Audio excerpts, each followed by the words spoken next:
Okay, so we're here together. It is 9 a.m. Let's see who we got going on here. This is the earliest I ever did a coffee talk. Never done them this early before. It's not the best time, I don't think, for people that are in my Tidy Tutor world, because I guess a lot of people work and whatnot, and it's just not the greatest time. And it's 6 a.m. in the West Coast if you're in the United States. But if you're in Europe, it's pretty good, because if say you're in England, it's 5 hours later. And if you're in Australia, depending on where in Australia, it's about 12 hours later, which would make it 9 p.m. So that wouldn't be so bad. But anyway, so we have Laura and Kay and Darlene and Anne and Therese here with us right now. There's only a few of us. I have a topic that I've chosen for today, and it comes from our Facebook group. One of our members has posted it, and a question. But if anybody has any questions or anything that they'd like to ask, you can do it here. If you want me to unmute you, you could just tell me, please unmute me. I want to talk to you. Okay. All right. We happen to be in a little bit of a transition time, going over from the tidytutor.com to wonderfulhappyu.com. I'm still going to be the Tidy Tutor. New platform, new TTU course, lots going on the inside. So if anybody has any questions about that, I will answer them at the end too. Just make sure that if you ask a question about anything that I spoke about today, that you preface it with what you're talking about. So you don't say, I hate when he does that, because I had just maybe mentioned that, my significant other leaves his crap everywhere, or my kid leaves their stuff all over the place. And then you say, I hate when he does that. What can I do to stop it? I won't know what you're talking about when I go back, when I look at the question later, because I would have maybe mentioned that quite a while ago. See what I mean? So make sure you say, about your kids leaving stuff everywhere. What do I do about that? See what I mean? Okay, so we're going to get started right now. Let's see. I have to share my screen, and I'm going to read what it is. Share. Here we are. Okay. So, play. All right. So, dejunking things. This is the title of today's coffee talk. Dejunking things we think we should, but don't want to. And now, this is particularly about things that are sentimental, that the reason we think we should is because we think, well, what am I doing with this? And you'll see when I read the post that was posted. Okay. Hi, Kathy. Can you talk some more on a coffee talk or Facebook about letting go of sentimental things? The one you did lately was great, custom box. And if you missed that one, it was, I believe, the one before. It might have been a Facebook Live, though. I don't know. Anyway, at 36, I am hung up on some toys from childhood. It is unreasonable, I know. I went to my mom's house and got all the stuff, 10 to 12 boxes that was just left there when I moved to Hawaii suddenly after college. Now I get to dejunk the boxes. It's dejunking an encapsulated prior version of myself, like a time capsule. Completely understand that. The clothes are going to donation. The 6-year-old artwork is easy enough to dejunk, toss plus occasional photo. And I've been discarding most of the high school grad stuff. But I'm stuck on my favorite toys, a box of 10 Breyer horses. If my boyfriend had a box of G.I. Joes he wanted to keep forever, I'd question his sanity. But somehow the box of horses is different. As I type this, I think they had to do with my identity as a horse person and having little money. The horses were expensive and fragile. They were special, and I had to care for them, etc. I don't particularly want them all, and the only reason to keep a few would be for decoration. But I don't want to decorate with them. Well, maybe one. but I really don't want to just dump them in a bin at Goodwill. Maybe 2, that is crazy. To decorate a bookshelf in a modern house with a 10-inch tall plastic horse. Hee hee hee. Maybe I can get away with it and make it look cool. Then again, it will probably look a little strange, like a well-loved baby doll on a 50-year-old shelf would be strange. Okay, 50-year-old. That doesn't mean the shelf is 50 years old. What she meant was that she was 50, if she was 50 years old and a well-loved baby doll. Okay. All right, so now I'm going to stop sharing the screen and talk to you. But what I'm going to do is stop share. Okay, and now I'm able to see my screen so that I could reference what it is that I read to you. So you see me, I see my reference. Okay, so first, let me say that as far as dejunking anything goes, anything, always use the box it up plan when you're confused, not sure, don't know. And I'll explain the box it up plan in case anybody needs any remembrance of it, or if you're brand new and you don't know it yet. Okay, so the box it up plan is when you're dejunking and you come across things that you're not sure of for whatever reason. It doesn't have to be something you agonize over, just something that is a hitch. Oh, should I get rid of this? I don't know. And then if you have somebody with you, of course, it's great to say, you know, Marcia, should I get rid of this? You know, that kind of thing. You know, you probably should get rid of it. If you can ask Marcia if you should get rid of this, and she says absolutely, you know, all right, I probably should have just gotten rid of it already, right?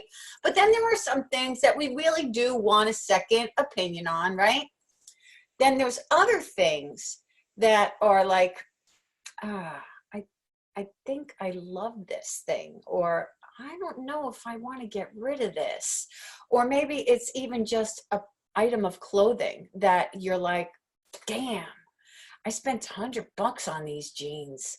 I really like them. They haven't fit me in years. See, that kind of thing, right? Put them in a box, right? This is the box it up plan, right? You take it, you're going through the room, you're dejunking, right? You take any of those items that you don't know if you can get rid of. Don't waste time agonizing over things. Get the room freaking done. Put them in a box that is deemed for the box it up plan.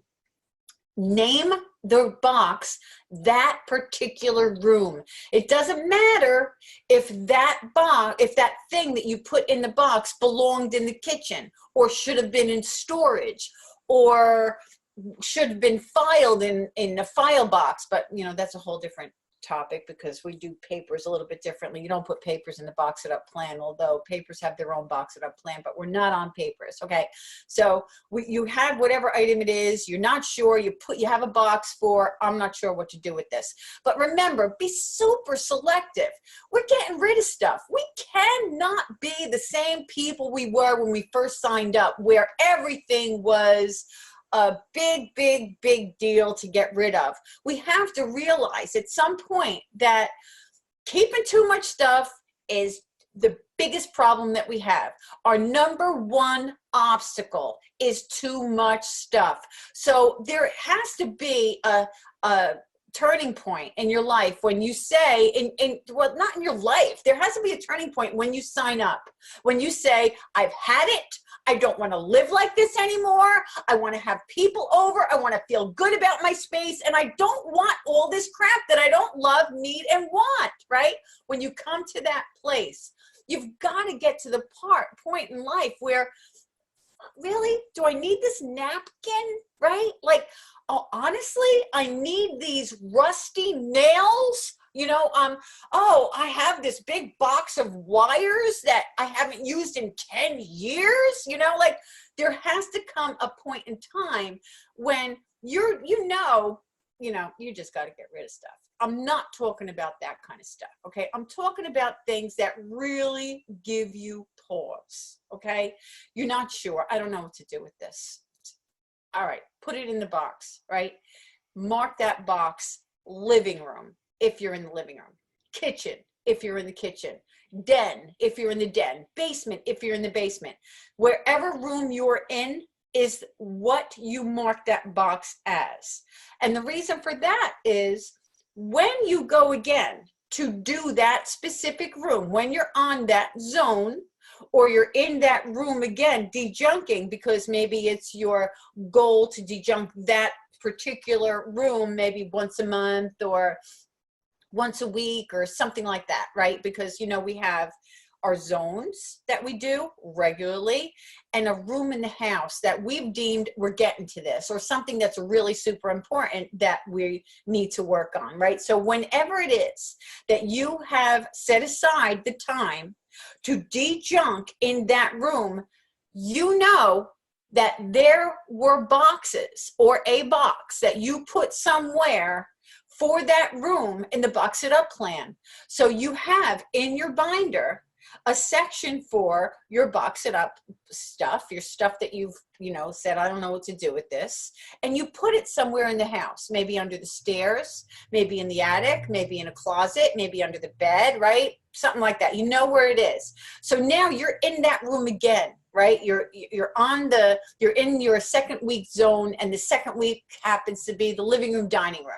So you open it up and you say, do I have anything in the Box It Up plan? And you know you do. And then you say, all right, well, yes, I had in the living room, I have a box that's under the stairs. And you dejunk that, then it is like a silent partner of the junk in that room. It's like it's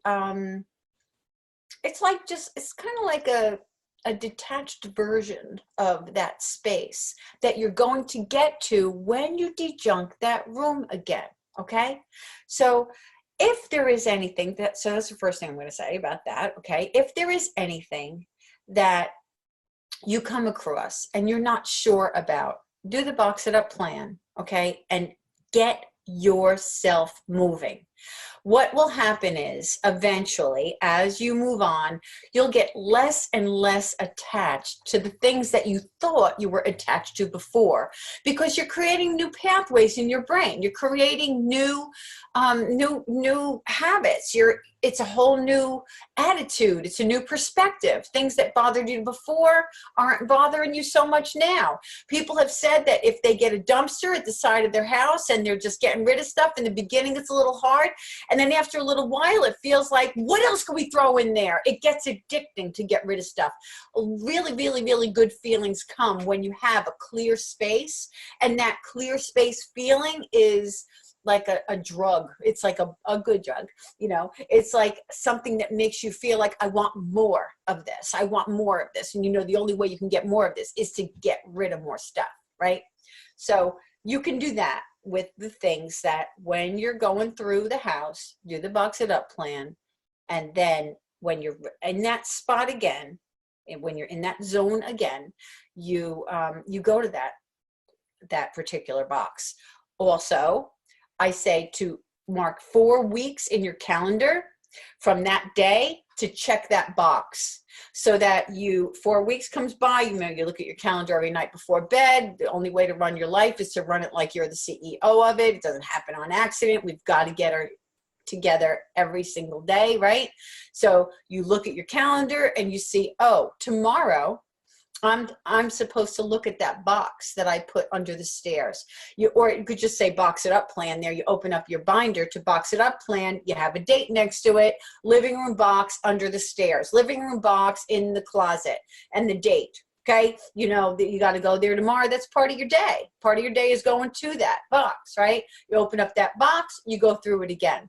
You'll probably say to yourself, it's been 4 weeks since I've been here. I don't miss anything in there, unless there's something that's like, you know, calling my name. It's gone, because it's been 4 weeks. I haven't given one thought to the things that were in here. Okay, so there's that.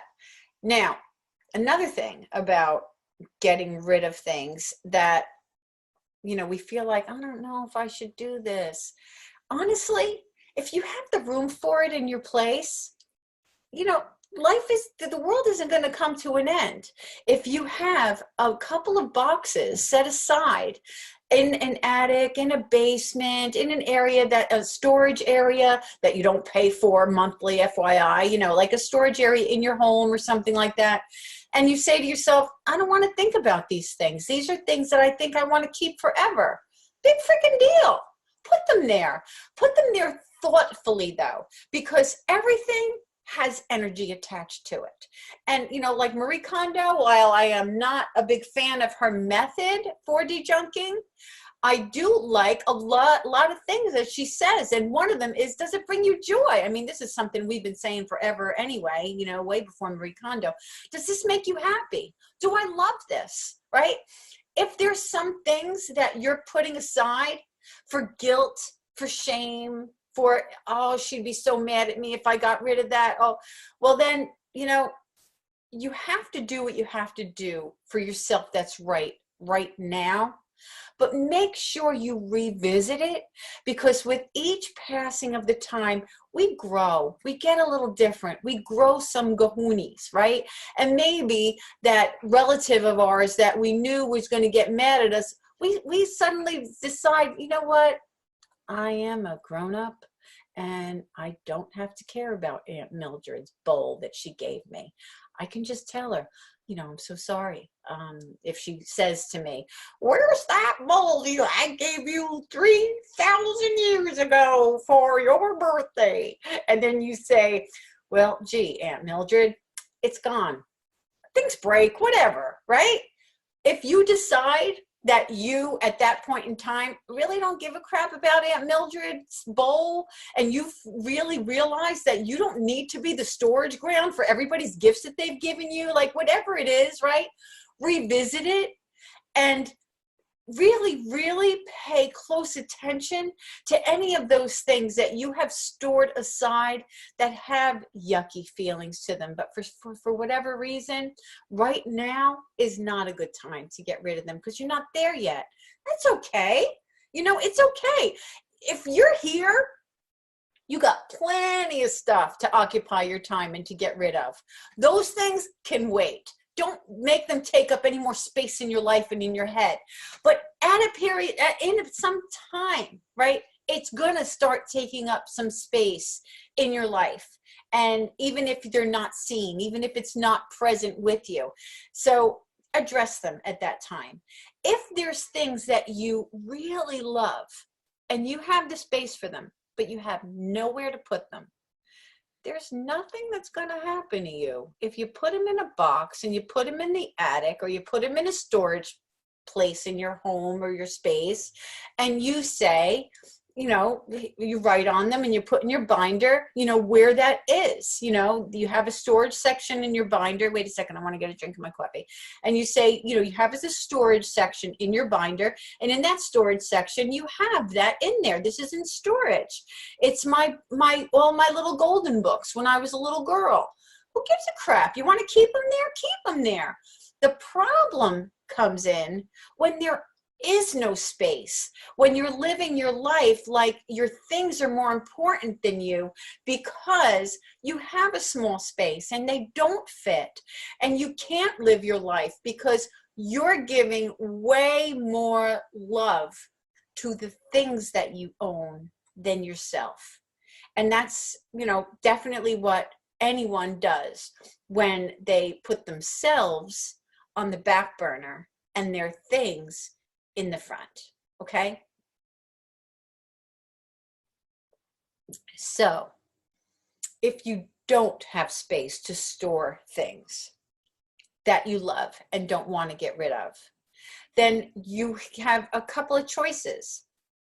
You can figure out how you can display them. How can you keep them? If there's something that brings you joy to look at, can you put them somewhere in your house that's prevalent, that makes you feel good, that makes you happy? You know, I mean, there's lots of creative things we could do. If you have high ceilings, usually there's space between the door jamb, or not the door jamb, what's it called? The top of the door ledge and the ceiling. You know, maybe you could put a shelf up above that, right above the door frame or something. Put those things on there.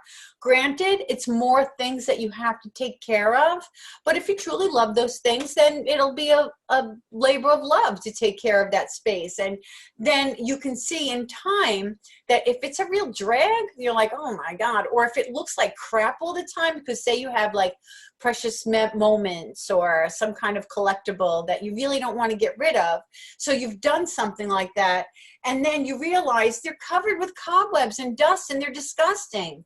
You know what? It's my little girl self that wants to keep those things. And I am not that little girl anymore. I obviously don't care all that much about them, the way they're being displayed and treated. I can let them go, and then let them go with love, So there's that. So there's keeping things in places if you want to, because you just want. Oh, another thing. I'm going to address some of the questions here, or the things that were written. Let's see.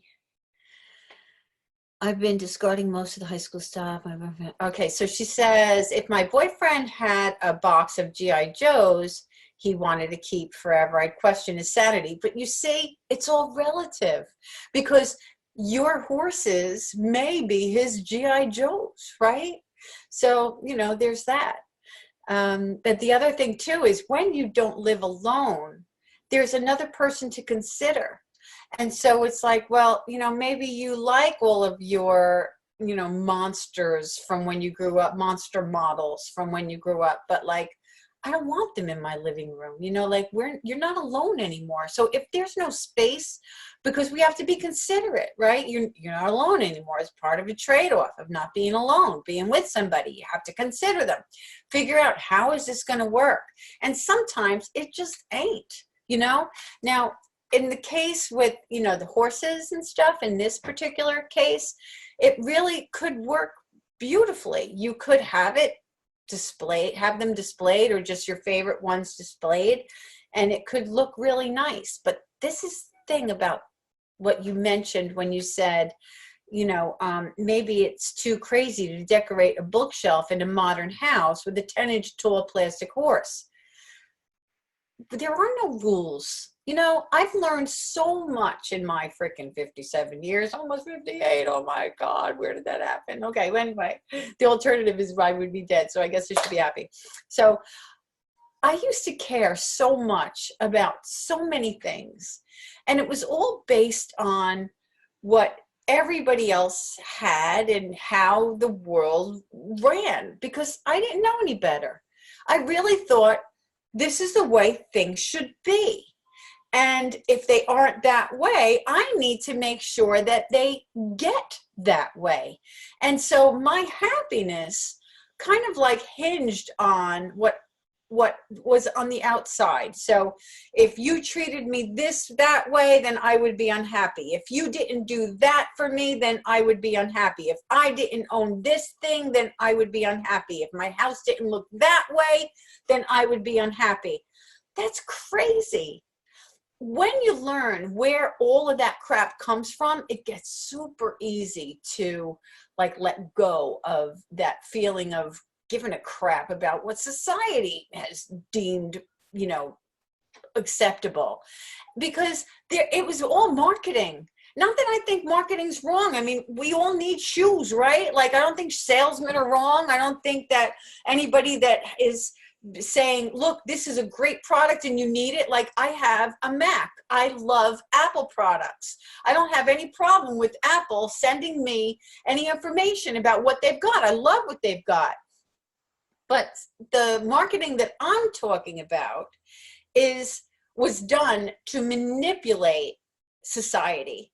It was done to force people to do what they wanted them to do, without caring at all if it was good for them or good at all. There was a man named Edward Bernays, and he was the nephew of Sigmund Freud. Sigmund Freud discovered that we're all basically like animals. And here's an example. If animals run in a pack and they need to stay in that pack or they'll die. And so if they're outside of the pack, they're going to get picked off. And people were like that in primitive times too. You needed to be in this. That's why if you were ostracized, you know, a lot of times you hear in history way, way, way back, we would say that they were ostracized. They were set out of their community. They would die outside of their community. They needed their community. So what he did was, after the Great Depression, and everybody was really afraid of spending money because they saw what happened with the runs on the bank and not having enough and soup lines and starvation, they weren't spending their money. So, and not at the same time, the Industrial Revolution was exploded. So now we have all these things people could buy, cars and things and toasters and all kinds of stuff, and nobody was spending money. So what he did was he used his uncle's science, psychology, and he used it so that he could get people to want things they wouldn't necessarily care about and to feel a way. That's why, you know what, you have kids, even us, right? You're wearing a pair of shoes that have a different heel than is this year. Oh my God, I can't wear this. This was last year's heel. Really? Oh my God, look at that bag she's carrying. That bag definitely is a knockoff. Really? Like, it's all about status, right? It's all about feeling like you're included so that you're not going to die. The reality is we don't have to care. And if you read any kind of things like The Millionaire Next Door and other things, like you just read about some people who are like billionaires, they don't give a crap. I mean, I'm not saying that there's not some of them that give a crap, right? But most people that live like, look at me, look at what I have, they really don't have much of anything at all. And the people that live like, you know, pretty modest and meager, they got plenty. Because it isn't about what other people think, what other people want. And it really robbed me of many years of happiness because of my belief that what I should have and what I didn't. If I didn't have this, it means you don't love me. If I don't have this, it means I'm not successful. That was all spoon-fed from television, movies, advertisements. That was that. So all of that I said to say, if you want to put horses up in your modern house and it makes you happy, you freaking do it. We do what we want to do. That's all there is to it. Does it make me happy? You know, what one of the best questions you can ask yourself is, do I have to care about that? And can I give this a different meaning? You know, if we're always upset about something that goes wrong and we're convinced that, well, it's right that I'm upset about that. They hit my car. My car is wrecked now, right? Another completely different person could be saying, all right, well, it's only a car. Thank God everybody's all right. And then they just go and take care of it, right? Sometimes it's just in our perspective. What are you looking at, right? So, you know, huge thing that I learned about giving things a different meaning. Completely gave a different twist to every single thing in my life. So if you want to put anything that you own out in the open where you enjoy it and it feels like, well, this isn't right because that's not the way things are done. Hey, the way things are done is going to change tomorrow based on whatever they need, whatever it is that the stylist needs, because if you keep this year's heels, how are they going to make money on next year's heels, right? They got to change it up. So there's that. As far as the thing that I said before with like you live with somebody and they don't like it, well, that's just relationship crap. I am not a relationship consultant, okay?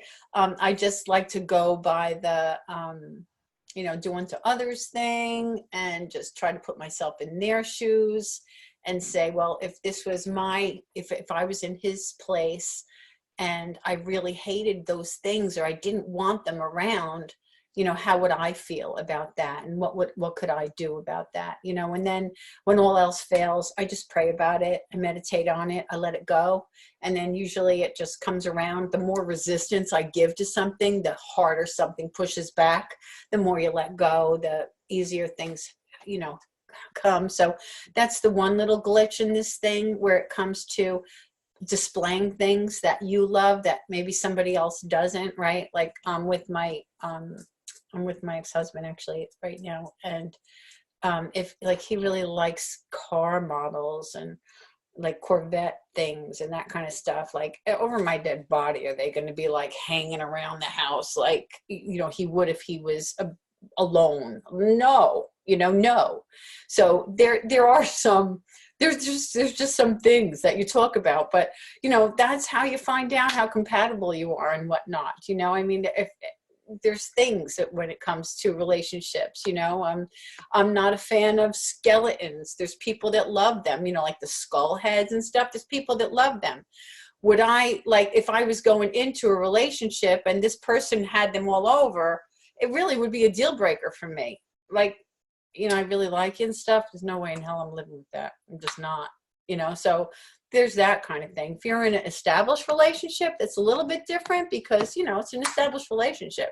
But one thing's for sure, things should never be something that, you know, break up a family or put you in second place. Never. All right. All right. So let's see. Anything else that I missed? I don't particularly want them, and the only reason to keep a few would be to decorate. Let's see, wait a minute. As I type this, I think they had to do with my identity as a horse person and having little money. The horses were expensive and fragile. You know, all of that you said, that's really just a story. And I'm not saying that it isn't the correct story or whatever, but we will invent things in our head to make anything work. We don't even do it consciously. We do it subconsciously. We all have to have a reason. We have to have a story. So, you know, you could just, I always say this to myself. I just say, all right, it's just a story you're telling. Forget it. Leave it alone. It doesn't matter. You know, it doesn't matter why I think I have to. What do I want to do now? I don't have to think about the past. If Joe Dispenza talks about, he's a quantum physicist, and he wrote the book, Breaking the Habit of Changing Yourself and Evolve Your Brain, the placebo effect. I think he's got another one. And he talks about that when we're in our past, because all of life is energy, everything is energy. Even, you know, this chair we're sitting on is energy. We know that. It's just moving molecules that happens to be moving so fast that they're solid now. But in reality, what we can't see is even more real than what we can. So he talks about that if you're thinking about the past all the time, that energy is just being like a copy and paste of the past to your present, the past to your present. That's all we're doing. So let go of that stuff. Like, you know, like if you're any decision that you're making, if you're making it based on past experience, try to let it go. I'm not saying don't learn from your mistakes or anything, but be in your present, be right now. So it's like, all right, well, what do I want to do now? All right, well, in the past, these things meant this, this, and this to me. Okay, fine, done with that. How do these make me feel now? What do I want to do with them now? And then after all of that, if you have decided to trash them and then you regret it, let it go. Everything has a shelf life. People die. We do not last forever. Unfortunately, little people die. Unfortunately, middle-aged people die. And then old people die, where even though it's still as horrible to us if we love them, if they were old or young, it seems to be like we know there's eventually our bodies run out and we don't live forever. But the fact that no matter what happens in life, shit happens, and that things can just be gone in an instant, and why we need to enjoy every second of our lives, because even though, you know, we have faith and whatever, you know, we live in the world and it is what it is. It was a thing and now it's gone. Mourn it like it was like you would have to mourn anything that doesn't last forever, because nothing does. So just mourn it and get over it and move on, step over it and be like, yeah, it was too bad I got rid of that. I got rid of things I wish I didn't get rid of. And do I think about them sometimes? Yeah, I think about them sometimes. But I also had a 25-year-old daughter-in-law that passed away from cancer. Do I think about that? A lot. I think about that. But it is what it is. I can't bring her back. There's nothing I can do about that, right?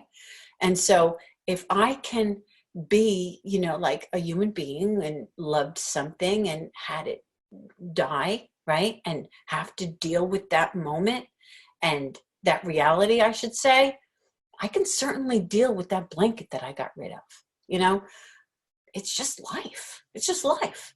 And it's, what am I going to do with it? My life is totally impacted by a human being that has been gone from my world.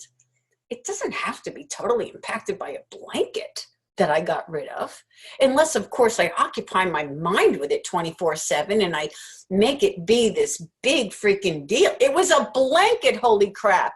It was never going to offer anything more to me than me looking at it. I can remember it. What else was I going to do with that blanket? Show it to my kids? Oh, look at this. Oh, what, really? Honestly, whatever it is that thing is that you got rid of, whatever, right? There was a book I got rid of, I think about sometimes. I used to read it to my little girl, my Katie. She's freaking almost 40 now. How does that happen? And, I wish I had it. I really loved that book. It was a Sesame Street book. And, if I ever come across it, will I buy it? Probably. And will I read it to my grandchildren? Yeah, I would. And that's the only reason why I would want it. But whatever. Holy crap. I got rid of stuff I wish I didn't get rid of. It's a thing. It's not a person. Nothing lives forever. Just look at it that way. When the time comes, if you ever get rid of something you wish you didn't, nothing lives forever. It died. See what I mean? All right, so I'm going to, well done.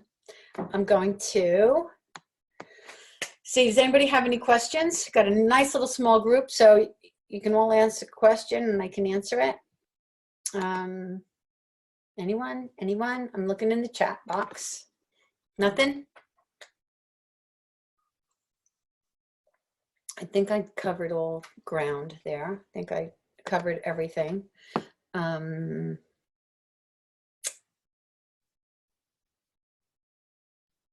don't want to decorate with them. Maybe too crazy. It's not crazy. Whatever you love is not crazy. Whatever you want to do is not crazy. Be unique. Be quirky. It's fun to be quirky. And well-loved baby doll on a 50-year-old shelf. It's all in our perspective. It's all what we think. It's all how we were trained. If we grew up in a day, in an era where it was considered very respectful to keep something that was like that, we would see it as, oh, look. But you grow up in a family or whatever, or in a time that's like, what the heck is that? It's all how we're trained. That's all there is to it. It's how we're trained. Anybody? Nothing? I see no. Oh, there. Let's see. Darlene said, thanks for the refreshed perspective, Kathy. When I started TTU, I thought I wanted to make a particular item to sell. I have saved and shopped for all of the elements to make these, and now I don't want to play. They're going, gone. Yeah, and sometimes when something like that happens, like we buy things, we feel like, I can't, especially a lot of people, like Susie Orman talks about why people don't wear things that they bought, like they have tons of stuff with tags on them still and they don't wear them. And it's because they bought things to try to make themselves feel better. And in that moment they did, but then the regret of going into debt for it makes them feel bad about that item and they can't wear it. It's okay to get rid of it. It's okay. It's okay to, in nowadays, it's great. We could maybe recoup some of it. If you're disciplined enough, you can put it on eBay or somewhere But you know what? If that isn't you, which it's not me, I never ever do, right? I never ever do that selling thing. Just get rid of it and ask God to bless you. Say, bring this back to me tenfold. I don't just give this away. I offer it. I offer this, God, to you. And, you know, bring whoever it is that's going to get it, give them the blessings, and then give it back to me, because the Bible says you reap what you sow. So you can stand on that. Therese said, I live in a small space and like what you said about loving the things more than myself. Yeah, you know, when I moved from my house, I sold my 4-bedroom house. I had a garage, I had an attic, I had a basement, I had what I called a piano room, because there was a piano in a section of the house, and so I called it the piano room. I had a porch, right? And I was in there for 16 years, and I was married for 26 before I got divorced, and I was there another, I don't know, so many other years where I was, you know, moved with things. I had a family, I had children, I had stuff, right? Now, granted, I didn't have junk, right? But I had stuff. And I have a specific identity. You know, I'm an Italian American from New Jersey. There's kind of like a little like stamp that comes with that.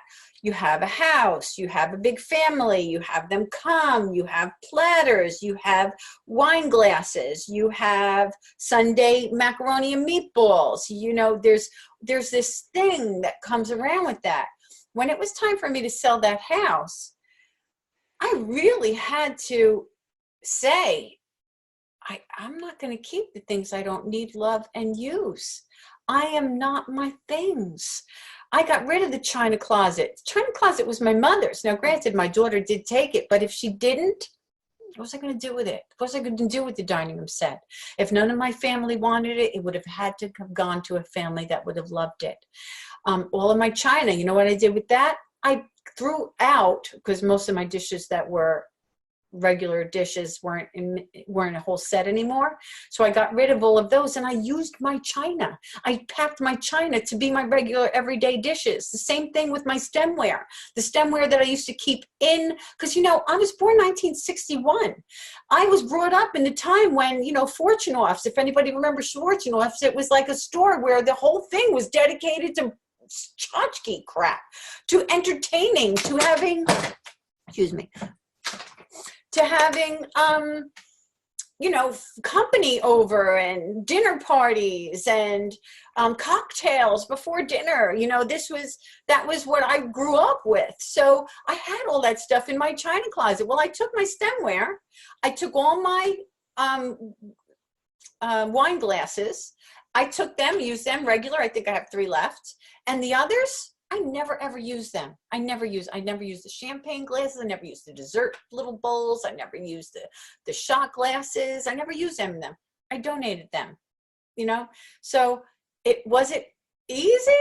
Well, no, it really wasn't easy, but it was all ego. You know what I mean? It was not nobody died. Nobody was dying here. There was nothing about this. It was unconditioning myself to what society said I think I should have.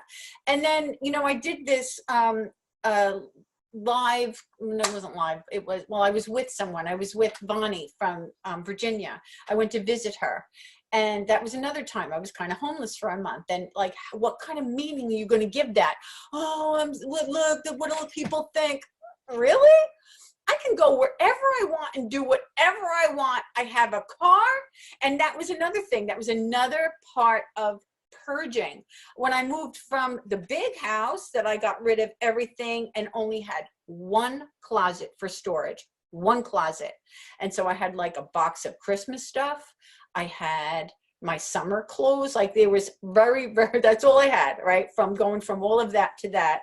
And then I moved from that little apartment where I wasn't going to live anywhere for a whole month. And it was stressing me out so much. And I was like, so stressed out about it. Because the apartment that I was going to move into, the place I was going to move into, suddenly became unavailable.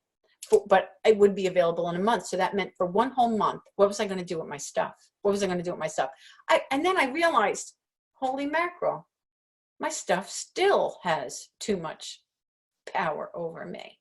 What would it be like, I said to myself, if I lived with just a carry-on? There's a minimalist out there somewhere, I forget his name, but he lives with just a carry-on. That's what he does. You know, granted, he's single and he has no family, no wife, no children. And he's a blogger or something like that. That's all he does, is he does blogging and travel blogging, I think. So, you know, granted, it fits his lifestyle, but he lives that way, right? It's all he owns, what he carry in a bag. So I asked myself, all right, I'm really, really freaked out about the fact that I don't know what I'm going to do with my stuff for this month. What the heck am I going to do? And so I decided, how would it feel if I didn't have this stuff? Oh my God, you can't believe how free I felt. I felt so free. Now, it did turn out that the place that was not available suddenly became available again, and I really feel like it was God giving me what I needed to learn so that I could get set free. Also, for what I do, I really do believe that God puts me in positions so that I could better serve you. I really believe that there's things that happen to me that wouldn't happen to me if I wasn't the tidy tutor. And I really think that was one of them.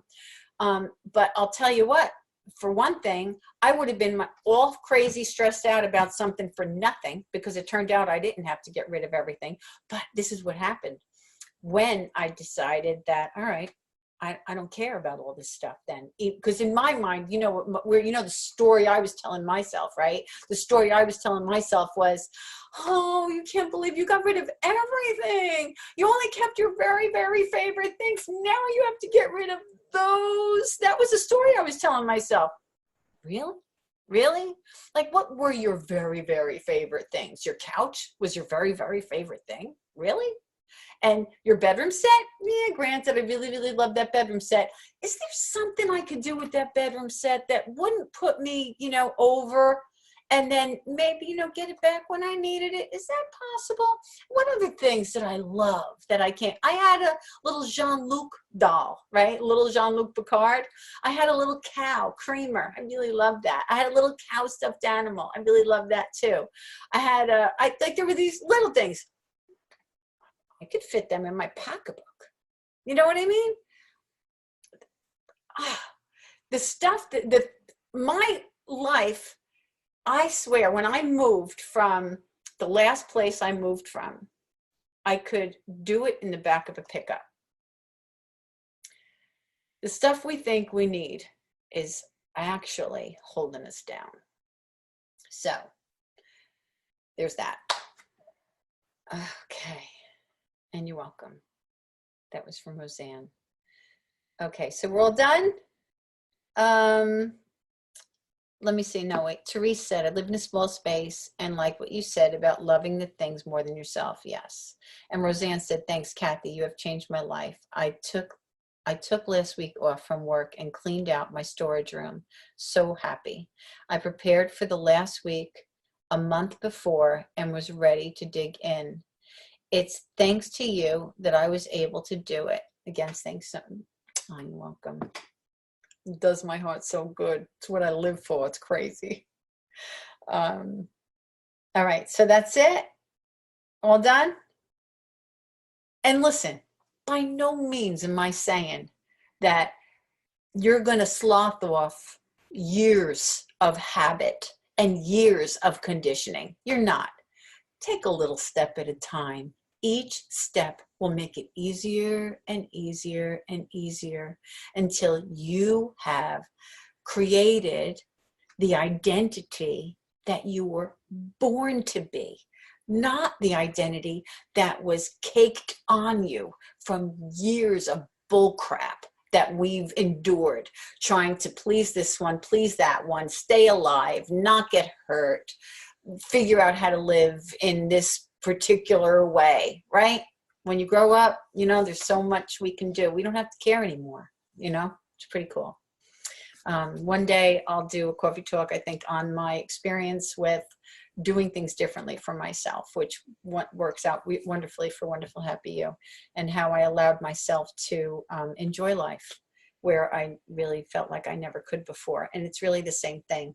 It's just practicing what it is that we want to change a little bit at a time, being gentle with yourself and pushing a little bit, even feeling a little bit of the pain. But remember, give pain a different meaning too, because it's in the pain that we see growth. If you don't feel pain when you're exercising, you know you ain't doing something right. You got to feel something in your glutes. You got to feel something in your arms if you're working your arms, and you rejoice at it. You don't say, oh, I can't go back to that gym. It really hurt my arm, right? We say, woohoo! All right, so that's it. Ready? I'm going to go now. All right. Love you guys.